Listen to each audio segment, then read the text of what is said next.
ಮಿಥುನ ರಾಶಿಯವರ best time ಹಾಗೆ ಅವರ ಆರೋಗ್ಯ ಆರ್ಥಿಕ ಸ್ಥಿತಿಗತಿ ಯಾವ ರೀತಿ ಎಚ್ಚರಿಕೆ ವಹಿಸಬೇಕು ಇದ್ರ ಬಗ್ಗೆ ತಿಳಿಸ್ಕೊಡೋದಾದ್ರೆ. ಓಕೆ. ಮಿಥುನ ರಾಶಿ ಅಂದಿದ ತಕ್ಷಣ ಸ್ವಲ್ಪ ಡ್ಯೂಯಲ್ ಮೈಂಡ್ ಅಂದ್ರೆ ದ್ವಿಸ್ವಭಾವ ರಾಶಿ ಅಂತ ಹೇಳ್ತೀವಿ.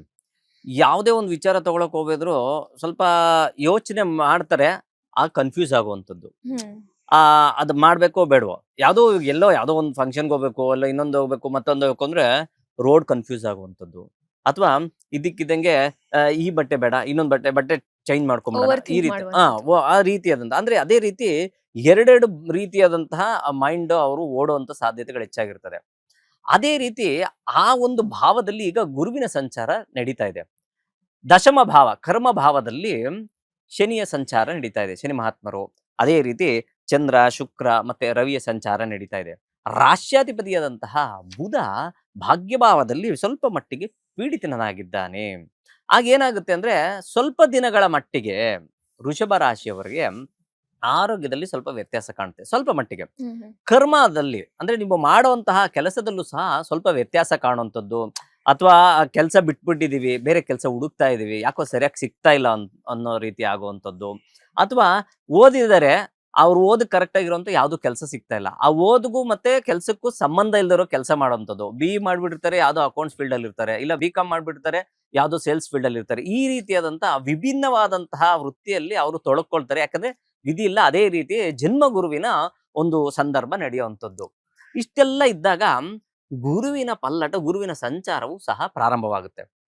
ಗುರುವಿನ ಸಂಚಾರ ಯಾವಾಗ ಪ್ರಾರಂಭವಾಗುತ್ತೋ ಅದು ವಾಕ್ಸ್ಥಾನ, ಧನಸ್ಥಾನ, ಕುಟುಂಬ ಭಾವದಲ್ಲಿ ಆ ಗುರು ಸಂಚಾರ ಮಾಡ್ಲಿಕ್ಕಿದ್ದಾರೆ ಕರ್ಕ ರಾಶಿಯಲ್ಲಿ.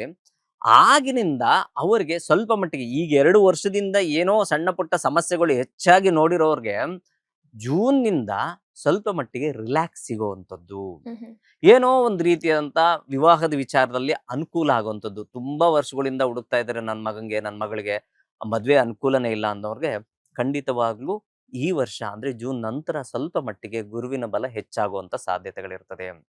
ಅದೇ ರೀತಿ ಕೆಲಸ ಕಾರ್ಯಗಳಲ್ಲಿ ತಾವು ಮಾಡುವಂತ ಕೆಲಸ ಕಾರ್ಯಗಳಲ್ಲೂ ಸಹ ಏನ್ ಚೇಂಜಸ್ ಆಗುತ್ತೆ ಅಂದ್ರೆ ಪ್ರಮೋಷನ್ ಸಿಗುವಂತದ್ದಾಗಿರ್ಬೋದು. ಕುಟುಂಬ ಭಾವದಲ್ಲಿ ಗುರುವಿನ ಸಂಚಾರ ಮಾಡಿದಾಗ ಕುಟುಂಬದಲ್ಲೂ ಸಾಮರಸ್ಯತೆ ಜೀವನವನ್ನು ನಡೆಸುವಂಥದ್ದು. ಸುಮ್ನೆ ಮನೇಲಿ ಕಿರಿಕಿರಿ ತುಂಬಾ ವರ್ಷಗಳಿಂದ ನಡೀತಾ ಇರ್ತದೆ, ಅದೇನೋ ಒಂದು ಸಾರ್ಟ್ ಔಟ್ ಆಗ್ಬಿಟ್ಟು ನೆಮ್ಮದಿಯಾಗಿ ಜೀವನವನ್ನು ಸಾಗಿಸುವಂಥದ್ದು. ಸಂತಾನ ಕಾರಕನು ಸಹ ಗುರುವಿನ ಆಗ್ತಾನೆ. ಆ ಕಾರಣದಿಂದ ಯಾರೆಲ್ಲ ತುಂಬಾ ವರ್ಷಗಳಿಂದ ಮದುವೆ ತುಂಬಾ ವರ್ಷ ಆಗಿತ್ತು, ಯಾಕೋ ಮಕ್ಕಳಿಗೋಸ್ಕರ ಆ ಸಂತಾನ ಫಲವನ್ನು ಸಹ ಆ ಗುರು ಭಗವಾನನು ನೀಡುವಂತ ಸಾಧ್ಯತೆಗಳು ಹೆಚ್ಚಾಗಿರ್ತದೆ. ಇದು ಇಷ್ಟು ಓವರ್ ಆಲ್ ಒಂದು 3-4 ತಿಂಗಳ ನಂತರ ಖಂಡಿತವಾಗ್ಲೂ ಅದ್ಭುತವಾದಂತಹ ಫಲವನ್ನ ಇವರು ಕಾಣ್ತಾರೆ. ಆದ್ರೆ ಈ ರಾಶಿಗೆ ಗುರು ಅಷ್ಟು ಒಳ್ಳೆಯವರಲ್ಲ. ಹಾಗಾಗಿ ನಾವು ಡೈರೆಕ್ಟ್ ಆಗಿ ಗುರುವಿಗೆ ಏನು ಪರಿಹಾರ ಮಾಡ್ಕೋಬೇಕು ಅದನ್ನ ಮಾಡದೆ ಗುರುಗಳ ದೇವಾಲಯಗಳಿಗೆ ಹೋಗುವಂಥದ್ದು, ಸಾಮಾನ್ಯವಾಗಿ ರಾಘವೇಂದ್ರ ಸ್ವಾಮಿಗಳು ಹೋಗುವಂಥದ್ದು, ಪ್ರದಕ್ಷಿಣೆ ಮಾಡುವಂಥದ್ದು, ನಮಸ್ಕಾರ ಮಾಡುವಂಥದ್ದು. ಅದೇ ರೀತಿ ಸಾಯಿಬಾಬಾ ಆಗಿರ್ಬೋದು, ದತ್ತಾತ್ರೇಯ ಆಗಿರ್ಬೋದು, ಇಲ್ಲ ನಮ್ಗೆ ದೂರ ಯಾವ್ದೋ ಊರಲ್ಲಿ ಇದೀವಿ, ನಮ್ಗೆ ಯಾವ್ದು ಸಿಗಲ್ಲ ಅಂದ್ರೆ ಅಟ್ಲೀಸ್ಟು ಗಣಪತಿಯ ದೇವಸ್ಥಾನಕ್ಕಾದ್ರೂ ಹೋಗೋದು ತುಂಬಾ ಒಳ್ಳೇದು.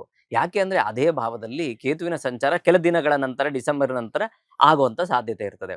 ಇದಿಷ್ಟು ವಿಚಾರ ನಡೀತದೆ.